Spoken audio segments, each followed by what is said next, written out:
जय हिंद साथियों, स्वागत है आप सभी का अपने इस YouTube चैनल ओम साई स्टडी 2.0 पर। साथियों चलिए हम लोग स्टैटिक जीके का कुछ पार्ट देख रहे हैं, जिसमें कि आज हम लोग स्टार्ट करेंगे विश्व के प्रमुख मरुस्थल, पठार, ये सभी यानी कि विश्व के प्रमुख नदी सब देखेंगे। चलिए बिना देरी के वो स्टार्ट करते हैं। अगर यदि आप चैनल पे नए हैं तो चैनल को सब्सक्राइब कर लीजिए, सेशन को दोस्तों के साथ शेयर कर दीजिए। चलिए बिना देरी के वो स्टार्ट करते हैं। बताइएगा, सबसे पहले हम लोग देखेंगे विश्व के प्रमुख मरुस्थल। तो बताइएगा कि मरुस्थल जो होता है, इसमें होता है कि पहले इसका डिटेल देख लेते हैं कि लंबे समय से जहां पर वर्षा नहीं होता है वह कौन सा क्षेत्र हो जाता है, मरुस्थल क्षेत्र हो जाता है। ठीक है, बताइएगा कि मोजाबे तथा एरिजोना का मरुस्थल कहाँ स्थित है? यूएसए यानी अमेरिका में। अटाकामा मरुस्थल कहाँ स्थित है? चिली में। और पूछा जाएगा सबसे सूखा मरुस्थल कौन सा है? अटाकामा मरुस्थल, जो कि कहाँ स्थित है? चिली में स्थित है। ठीक है, पेटागोनिया का मरुस्थल कहाँ स्थित है? अर्जेंटीना में। पेटागोनिया का मरुस्थल अर्जेंटीना में। ठीक है, सहारा मरुस्थल कहाँ स्थित है? अफ्रीका में। अफ्रीका के पूछा जाएगा किस साइड में? उत्तरी साइड में, यानी उत्तरी अफ्रीका में स्थित है। पूछा जाएगा सबसे गर्म मरुस्थल कौन सा है? सहारा मरुस्थल। ठीक है, पूरे विश्व में सबसे बड़ा मरुस्थल कौन सा है? सहारा मरुस्थल। ठीक है, उसके बाद बताइएगा कि कालाहारी मरुस्थल कहाँ स्थित है? बोत्सवाना, जो कि किस महादेश में पड़ता है? अफ्रीका में। ठीक है, उसके बाद पूछा जाएगा कि अरब मरुस्थल किस प्रायद्वीप में स्थित है? अरब प्रायद्वीप में। ठीक है, दस्त ए लूट मरुस्थल कहाँ स्थित है? ईरान में स्थित है। थार मरुस्थल कहाँ स्थित है? भारत और पाकिस्तान दोनों में थार मरुस्थल है, जो कि यानी कि पाकिस्तान साइड जो थार मरुस्थल है उसका नाम क्या पड़ जाता है? बलूचिस्तान। ठीक है, पूछा जाएगा कि सबसे ज्यादा पानी किस मरुस्थल में स्थित है? थार मरुस्थल में। सबसे अधिक आबादी किस मरुस्थल में? थार मरुस्थल, क्योंकि यहाँ पानी की मात्रा है, इस कारण। उसके बाद पूछा कि दक्षिण एशिया का सबसे बड़ा मरुस्थल कौन सा है? थार मरुस्थल। ठीक है, उसके बाद तकला मकान मरुस्थल कहाँ स्थित है? चीन में स्थित है। ठीक है, गोबी मरुस्थल कहाँ स्थित है? मंगोलिया में। ठीक है, पूछा जाएगा कि एशिया का सबसे बड़ा मरुस्थल कौन सा है? गोबी मरुस्थल। ठीक है, शीत मरुस्थल के यानी गोबी मरुस्थल जो है किस प्रकार का मरुस्थल है? शीत मरुस्थल है। ठीक है, उसके बाद सैंडी मरुस्थल कहाँ स्थित है? ऑस्ट्रेलिया। गिब्सन मरुस्थल ऑस्ट्रेलिया। और विक्टोरिया मरुस्थल कहाँ स्थित है? ऑस्ट्रेलिया में। ठीक है, इसका ट्रिक है कि 7GB यानी 7 से यानी कि सैंडी हो गया, जी से हो गया गिब्सन, और बी से हो जाएगा विक्टोरिया, जो कि तीनों कहाँ स्थित है? ऑस्ट्रेलिया में स्थित है। ठीक है, बताइएगा कि शीत धारा के कारण महाद्वीप के किस साइड में मतलब मरुस्थल पाया जाता है? पश्चिमी साइड में पाया जाता है। ठीक है, किस महादेश में एक भी मरुस्थल नहीं है? यूरोप महादेश में एक भी मरुस्थल नहीं है। अब हम लोग देखते हैं प्रोटोकॉल यानी कि नियम, कानून या शर्त जितना भी हुआ था। जैसे बताइएगा कि नैरोबी प्रोटोकॉल कहाँ हुआ था? केन्या में हुआ था। ठीक है, यह किससे संबंधित था? पर्यावरण संरक्षण के लिए संबंधित था। ठीक है, नैरोबी प्रोटोकॉल कब हुआ था? 1991 ईस्वी में हुआ था। ठीक है, अगला बताइएगा कि मॉन्ट्रियल प्रोटोकॉल कहाँ हुआ था? कनाडा में हुआ था। ठीक है, मॉन्ट्रियल प्रोटोकॉल किससे संबंधित था? ओजोन परत क्षति को रोकने के लिए। ठीक है, जो कि अंटार्कटिका में छेद हो रहा है, तो मॉन्ट्रियल प्रोटोकॉल। ठीक है, ओजोन परत किस किरण से रक्षा करता है? यूवी किरण यानी कि अल्ट्रावायलेट किरण से रक्षा करता है। बताइएगा कि मॉन्ट्रियल प्रोटोकॉल कब हुआ था? 16 सितंबर 1987 ईस्वी को हुआ था। बताइएगा कि ओजोन दिवस किस तारीख को मनाया जाता है? 16 सितंबर को मनाया जाता है। ठीक है, बताइएगा कि रियो सम्मेलन कहाँ हुआ था? ब्राजील में। ठीक है, रियो सम्मेलन कब हुआ था? 1992 ईस्वी में। ठीक है, रियो सम्मेलन को ही पृथ्वी सम्मेलन के नाम से जाना जाता है, और इसे अन्य किस नाम से जाना जाता है? एजेंडा 21 के नाम से जाना जाता है। ठीक है, रियो सम्मेलन किससे संबंधित था? पर्यावरण बचाना, या इसे पृथ्वी सम्मेलन भी कहा जाता है, रियो सम्मेलन को। उसके बाद बताइएगा कि क्योटो प्रोटोकॉल कहाँ हुआ था? जापान में हुआ था। क्योटो एक जापान का शहर है, वहीं पर हुआ था क्योटो प्रोटोकॉल। क्योटो प्रोटोकॉल कब हुआ था? 1997 ईस्वी में हुआ था। ठीक है, इसी में यानी कार्बन फुटप्रिंट दिया गया था, यानी कि प्रत्येक देश को दे दिया गया था कि यानी जनसंख्या के हिसाब से, क्षेत्रफल के हिसाब से, कि ये देश इतना कार्बन को उत्सर्जित कर सकता है। ठीक है, मान लिया जाए कि कोई देश उतना कार्बन उत्सर्जित नहीं कर सकता, तो दूसरे के पास हुआ अपना यानी क्रेडिट बेच सकता था। तो यही था आपका कार्बन फुटप्रिंट, जो कि किसमें दिया गया? क्योटो प्रोटोकॉल में। ठीक है, उसके बाद बताइएगा कि क्योटो का ट्विंस सिटी भारत में कहाँ स्थित है? वाराणसी। ठीक है, उसके बाद अगला देखते हैं यूएनओ, यूएनओ यानी संयुक्त राष्ट्र संघ। संयुक्त राष्ट्र संघ की स्थापना कब हुआ था? 24 अक्टूबर 1945। ठीक है, यानी कि यूएनओ जो है इसमें कितना सदस्य देश है? 193 देश है। सबसे नया सदस्य देश कौन बना है? दक्षिणी सूडान बना है। ठीक है, बताइएगा कि यूएनओ का मुख्यालय कहाँ स्थित है? न्यूयॉर्क में स्थित है। ठीक है, महासचिव यूएनओ के वर्तमान में कौन है? Antonio Guterres. एंटोनियो गुटेरेस किस देश के रहने वाले हैं? पुर्तगाल के रहने वाले हैं। ठीक है, अगला देखते हैं कि बताइएगा कि यानी कि सुरक्षा परिषद में जो है 5 अस्थाई सदस्य देश है। ठीक है, उसमें से प्रत्येक के पास वीटो पावर है। बताइए वो 5 अस्थाई सदस्य देश कौन कौन है? यूएसए, फ्रांस, ब्रिटेन, रूस या चाइना। ठीक है, यानी कि यूएसए, ब्रिटेन, फ्रांस, रूस, चाइना, इन 5 के पास वीटो पावर है। ठीक है, बताइएगा कि सुरक्षा परिषद में टोटल कितने सदस्य है? सदस्य देश 15। टोटल 15 सदस्य देश है, जिसमें कि अस्थाई कितना? 5 और अस्थाई कितना? 10। बताइएगा कि अस्थाई सदस्य का कार्यकाल कितना दिन तक होता है? 2 साल तक होता है। ठीक है, उसके बाद बताइएगा कि यानी कि अस्थाई सदस्य का कार्यकाल पूछा जाएगा तब कितना होगा? अस्थाई सदस्य का कोई कार्यकाल नहीं होता है, यानी वो जितना दिन तक रह सकता है। ठीक है, उसके बाद बताइएगा यूएनओ के कितना भाषा है? 6 भाषा है। 6 भाषा है। यूएनओ के 6 भाषा है। कौन कौन सा है? अंग्रेजी, फ्रेंच, स्पेनिश, अरबी, रसिया, चाइनीज, जिसे मंदारिन कहा जाता है। ठीक है, बताइएगा कि कार्यकारी भाषा यानी कि यूएनओ का कौन कौन सा है? अंग्रेजी और फ्रेंच है। ठीक है, उसके बाद पूछा जाएगा कि नवीन भाषा यानी कि कौन इसमें जोड़ा गया? इन अरबी। यानी 6 में नवीन भाषा कौन था? अरबी भाषा। देखते हैं, बताइएगा कि संसार में सर्वाधिक रेल किस देश में है? यूएसए। उसके बाद भारत, उसके बाद रूस, कनाडा, उसके बाद चीन। यानी ये रेल मार्ग है। बताइएगा कि कैनेडियन पैसिफिक रेल मार्ग कौन कौन से जगह चलती है? हेलीफैक्स से वैंकूवर तक। ठीक है, उसके बाद बताइएगा कि सेंट्रल पैसिफिक रेल मार्ग न्यूयॉर्क से सैन फ्रांसिस्को। उसके बाद बताइएगा कि ट्रांस इंडियन रेल मार्ग कहाँ चलती है? ब्यूनस आयर्स से बाल ब्राजोस तक। ठीक है, उसके बाद बताइएगा कि यूरोपियन ट्रांस कॉन्टिनेंटल रेल मार्ग कहां से कहां तक चलती है? लंदन से इस्तांबुल तक। ठीक है, बताइएगा कि ओरिएंट एक्सप्रेस रेल मार्ग कहां से कहां तक चलती है? पेरिस से लंदन। ठीक है, केप काहिरा रेल मार्ग कहां से कहां तक चलता है? केप टाउन से काहिरा। ठीक है, बताइएगा कि ट्रांस साइबेरियन रेल मार्ग कहां से कहां तक चलती है? व्लादिवोस्तोक से सेंट पीटर्सबर्ग तक चलती है। बताइएगा कि सबसे लंबा रेल मार्ग कौन सा है? ट्रांस साइबेरियन रेल मार्ग। ठीक है, बताइएगा कि ऑस्ट्रेलियाई ट्रांस कॉन्टिनेंटल रेल मार्ग कहां से कहां तक चलती है?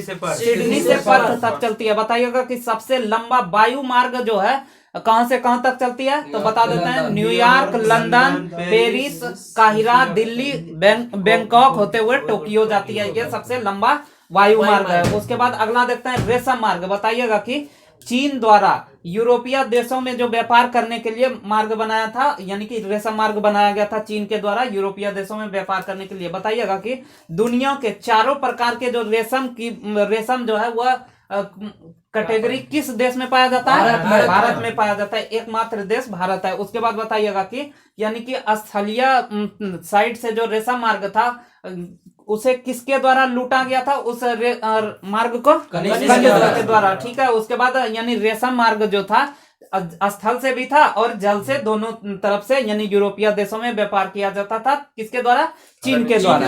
उसके बाद बताइएगा कि नया जो मतलब यानी कि नया जो मार्ग बन रहा है चाइना के द्वारा पाकिस्तान में, वह कौन सा है? सीपीईसी यानी कि चाइना पाकिस्तान इकोनॉमिक कॉरिडोर। उसके बाद अगला देख लेते हैं प्लेटू यानी पठार। बताइएगा कि समुद्र तल से कितना मीटर ऊंचाई को पठार कहा जाता है? 1000 मीटर ऊंचाई। ठीक है, बताइएगा कि यानी कि इसमें होता है कि खनिज तथा झरना पाया जाता है। किसमें? पठार में पाया जाता है। उसके बाद बताइएगा कुछ प्रमुख पठार है। बताइएगा कि कोलंबिया का पठार कहाँ स्थित है? यूएसए और कनाडा में स्थित है। ठीक है, उसके बाद कोलोराडो का पठार कहाँ स्थित है? यूएसए में। ठीक है, चिया पास का पठार कहाँ स्थित है? मैक्सिको। चिया पास का पठार मैक्सिको। उसके बाद बताइएगा कि मेसेटा का पठार कहाँ स्थित है? स्पेन में स्थित है। अंतोलिया का पठार कहाँ स्थित है? तुर्की में स्थित है। पूछा यह कहाँ है? एशिया के पश्चिमी साइड में अंतोलिया का पठार है। उसके बाद पोटावार का पठार कहाँ स्थित है? पाकिस्तान में स्थित है। दक्कन का पठार कहाँ स्थित है? भारत में स्थित है। बताइएगा कि तिब्बत का पठार कहाँ स्थित है? तिब्बत में, जो कि अभी किसका अधिकार है उस पर? चीन का अधिकार है। बताइएगा कि सबसे ऊंचा पठार कौन सा है? पामीर का पठार। सबसे ऊंचा पठार पामीर का पठार, जो कि तिब्बत में ही पड़ता है, जो कि इसकी ऊंचाई कितना मीटर है? 5000 मीटर ऊंचाई है। ठीक है। उसके बाद बताइएगा सन का पठार कहाँ स्थित है?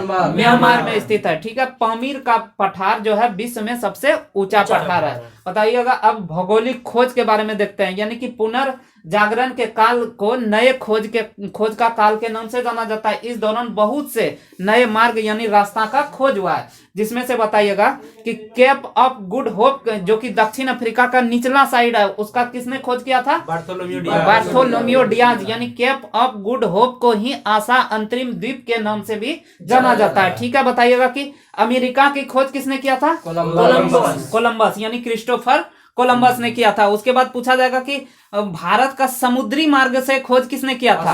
वास्को डी गामा ने भारत का समुद्री मार्ग से खोज किया था। उसके बाद बताइएगा कि ब्राजील का खोज किसने किया था? कैब्रेल ने ब्राजील का खोज किया था। बताइएगा कि विश्व का भ्रमण, जो कि समुद्री मार्ग से पूरा विश्व का भ्रमण किया था, वो किसने किया था? मैगलन ने, यानी फर्डिनेंड मैगलन ने किया था। उसके बाद बताइएगा कि यानी कि इटली का खोज किसने किया था? मार्को पोलो यानी नहीं, खोज नहीं था, यह इटली का रहने वाला। मार्को पोलो कहाँ का रहने वाला था? इटली का रहने वाला था। ठीक है। उसके बाद यानी कि चीन तथा रेशम मार्ग की खोज कब हुआ था?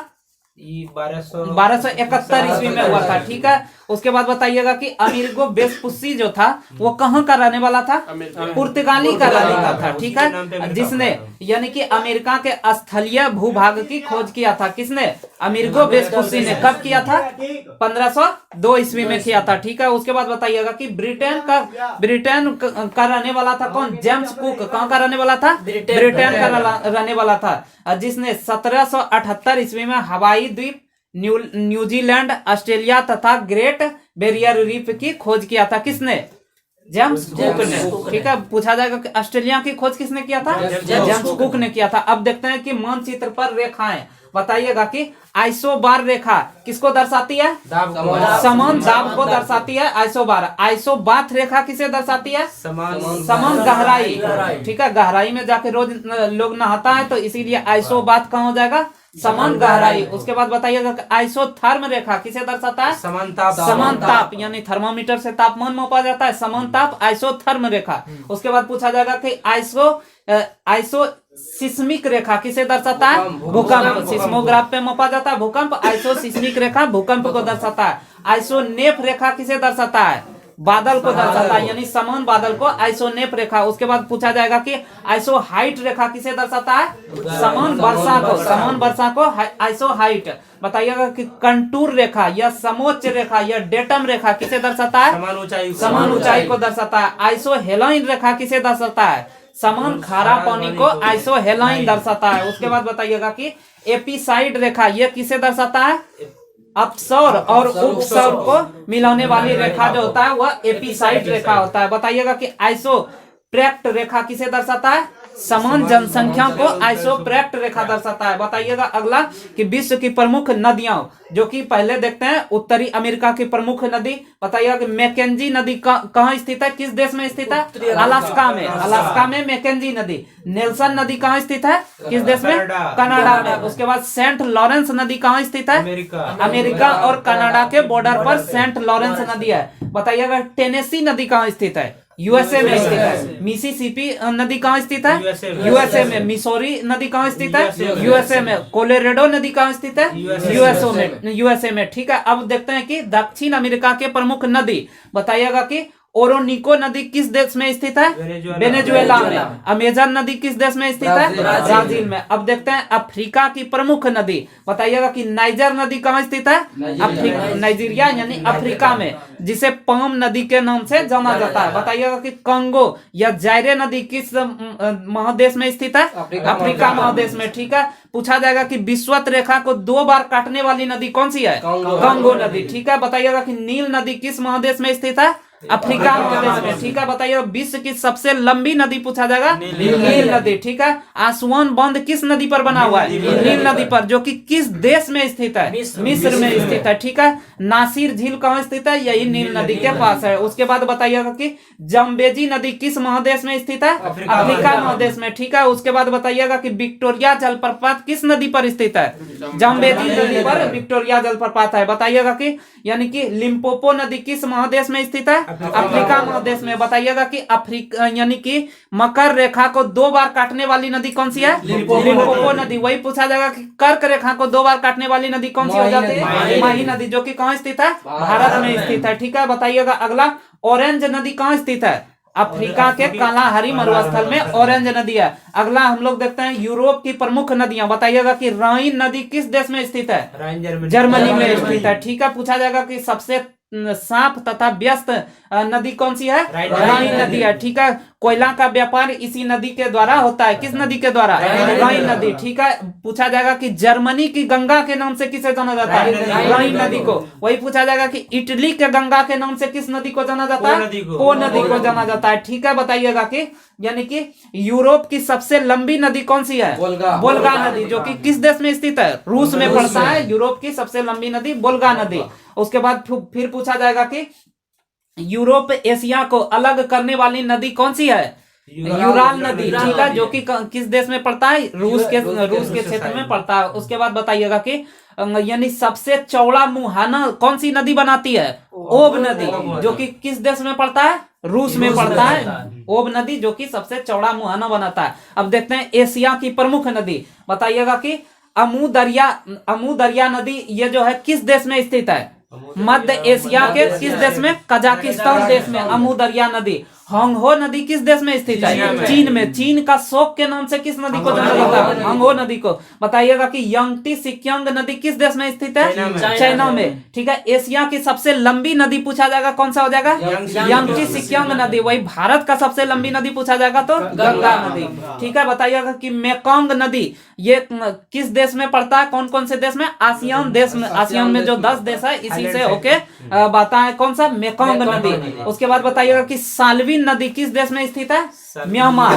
साल्विन नदी म्यांमार। और इरावती नदी म्यांमार में। ठीक है, ऑस्ट्रेलिया के कुछ प्रमुख नदी देख लेते हैं। बताइएगा कि मर्रे नदी किस देश में स्थित है? ऑस्ट्रेलिया में। और डार्लिंग नदी किस देश में स्थित है? ऑस्ट्रेलिया में। यानी मर्रे और डार्लिंग नदी ऑस्ट्रेलिया यानी ऑस्ट्रेलिया देश में है। तो इस प्रकार आज हम लोग का वर्ल्ड मैप का पूरा पार्ट खत्म हो गया। अगला वीडियो कल आपके पास आएगा। उसके बाद अगर यदि आपको वीडियो अच्छा लगे तो लाइक कर दीजिएगा, चैनल को सब्सक्राइब कर लीजिएगा, सेशन को दोस्तों के साथ शेयर कर दीजिएगा। चलिए कल फिर मिलते हैं, धन्यवाद।